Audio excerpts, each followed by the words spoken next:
All right, so scoping with deep water fish is really something that I spend a lot of time doing. We're out here right now in 18 foot. We're throwing up into about 12 foot, which might be deep for some people on some lakes, but the biggest thing you want to do is keeping your depth the same, kind of no matter where you're at. And with that being said, when you're fishing shallower, and you keep that depth deep, it condenses everything down and makes it really, really defined. It makes you able to see detail really well as when you're fishing deep, you really want to drop your depth down. When you're fishing, I'd say anywhere from 20 to 30 foot, I always keep my depth at 40, 45 foot, just so you can see everything in the picture. If you're over open water, I don't really go down all the way to the bottom. If you're in like 100 foot, I don't put it down to 100. The deepest I really put my settings is about 45 to 50 foot. And that way I'm throwing at those fish that are 50 or less. And it seems like that's the best settings that I've found. My distance is a really big deal. And you always want to kind of keep your distance around the same. And when you do that, that just trains your mind, it's kind of a muscle memory of that fish is that far away and you're used to making that same distance cast no matter what. I usually keep mine at 90 foot out. I know a lot of people keep theirs at 100 foot out. I feel like 90 foot I can make a backhand cast, I can make an overhead cast, I can sidearm a cast, I can flip behind the boat, and it's just a good distance for me. And if you're in those really, really clear water situations, you want to try to hit those fish at 60 feet or farther away. And I don't think it's because they can hear the live sonar. I think it's because they can actually see the shadow of the boat, see the boat, and also the slapping of the boat against the waves in the water. I think that's what really scares them. So if you can try to get 60 plus feet out away from those fish in that clear water, I think that's really given me a lot more success. And but yeah, I keep the settings pretty simple. I change my gain a little bit depending on the water clarity. If it's really dirty, I might turn it down or turn it up. It just depends on the water sediment. But you want to be able to see your bait really clear. You want to be able to see that fish really clear. And you also want to be able to see that brightest return on that fish when you make your cast. Whenever you have a bright return on a fish, that means that fish is glowing and it's a super, super bright return. That means that your transducer is pointed right at that fish. And that's when you want to make your cast onto that fish. And another thing that I could say is, if a fish is really high up in the water column, you're fishing suspended fish and they're roaming, don't land that bait right on the fish's head, especially if they're 10 foot or even shallower up near the surface.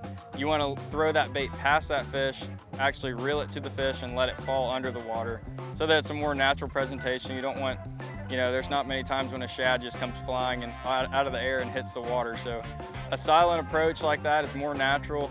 Let that bait kind of flutter down. When that bait's fluttering down, I usually start twitching my rod before that fish sees it, just so that bait is horizontal when that fish ends up actually seeing it. You don't want the bait falling like this when the fish actually sees it. But as soon as that fish moves towards it, that's when I start picking up my speed, picking up my cadence with twitching that minnow. And once when they see that bait and that initial movement they make, they're either going to eat it most of the time or not eat it. So that's kind of a way that I do it is, as soon as that fish moves, I start moving that bait. But there's a lot of little things you can learn from it. Changing up your bait, changing up your color. It's cloudy outside, I usually use a flashier two-tone kind of color so that when that bait rolls, it kind of flashes and gives it more of a contrast under the water. And then if it's clear, I usually try to go for more of those translucent colors, but you want to just match the size of the bait fish that you're fishing when you're throwing a minnow, as well as other baits, jerk baits, jigs, anything like that. You want to match the profile of the bait that those fish are eating. So if they're eating big threadfin shad, you might want to go to a 5 or even a 6-inch style bait. And if they're eating, really those small, little tiny shad in the fall, then you might even want to go down to a 2 or 3-inch size bait. So just kind of have to match the hatch, find where that bait is. That's the biggest key. When you're fishing offshore, fishing suspended fish, you got to find the bait and find those active fish that are feeding. You don't want to waste your time on fish that aren't actively feeding. You want to go look for those active fish, hunt them down, try to find as many as you can, and try to catch as many as you can, because you have to go through a bunch to get a good bag, but it can be a really good way to catch some giants. Everybody thinks scoping out deep, but I actually like to scope up shallow as well. One of my favorite ways to scope up shallow is with a jig, as well as a topwater too, but a jig is something that you can always throw year round and catch them on. But I like to keep my depth even around 35, 40 foot, even when you're less than 8 foot deep. And that's because those fish show up a lot better. They've got a lot more detail. You can see your bait clear, and everything's just not fuzzy. It's not all blurred out, and everything just looks good. So we're gonna scope up shallow a little bit this afternoon and see if we can catch a nice fish. I'm looking for structure, and I'm throwing that jig like around that structure, and I'm seeing if any fish move out towards it. And if they do, I'll sit it there for a second and work the bait, kind of shake it a little bit. But if there's nothing that comes out of the tree or stump, then I'll just reel it back in.